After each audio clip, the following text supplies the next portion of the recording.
தயவு. அருட்பெருஞ்சோதி அருட்பெருஞ்சோதி தனிப்பெரும் கருணை அருட்பெருஞ்சோதி. தூக்கம் தூக்கம் அல்லது சுழுத்தி நிலை.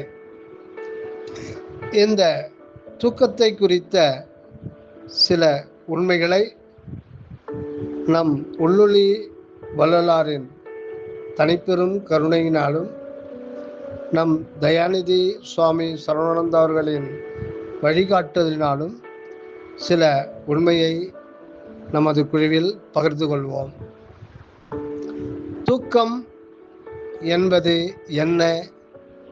அது ஏன், எங்கு அனுபவமாகிறது, எப்படி அனுபவமாகிறது?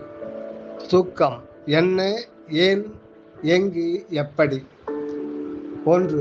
தூக்கம் என்பது எந்த ஒரு அனுபவமும் இல்லாத சர்வ சூன்ய நிலை. தனது இருப்பை கூட தான் அறியாத இருள் சூழ்ந்த நிலை. 2.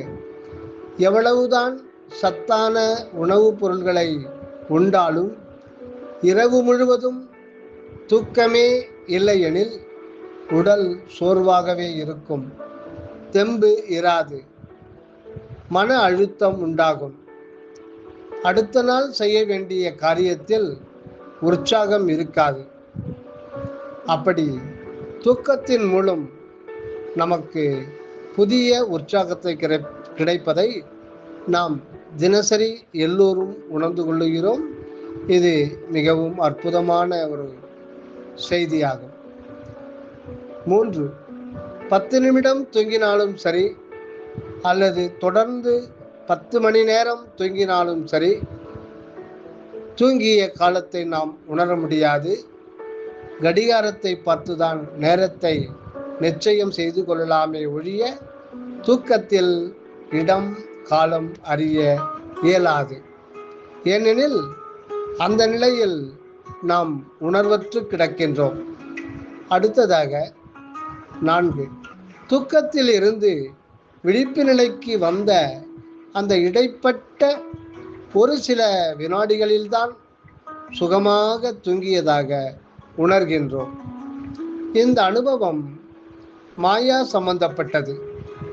அதே போல விழிப்பு நிலையிலிருந்து சுழுத்திக்கு, அதாவது உறக்கத்திற்கு செல்லும் போது கூட மனம் சிறிது சிறிதாக எண்ணங்களற்ற நிலைக்கு வருவதை நாம் உணரலாம்.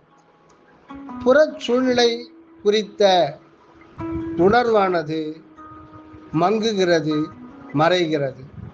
அந்த நேரத்தில் சுகமான ஒரு உணர்வு ஏற்படுகிறது.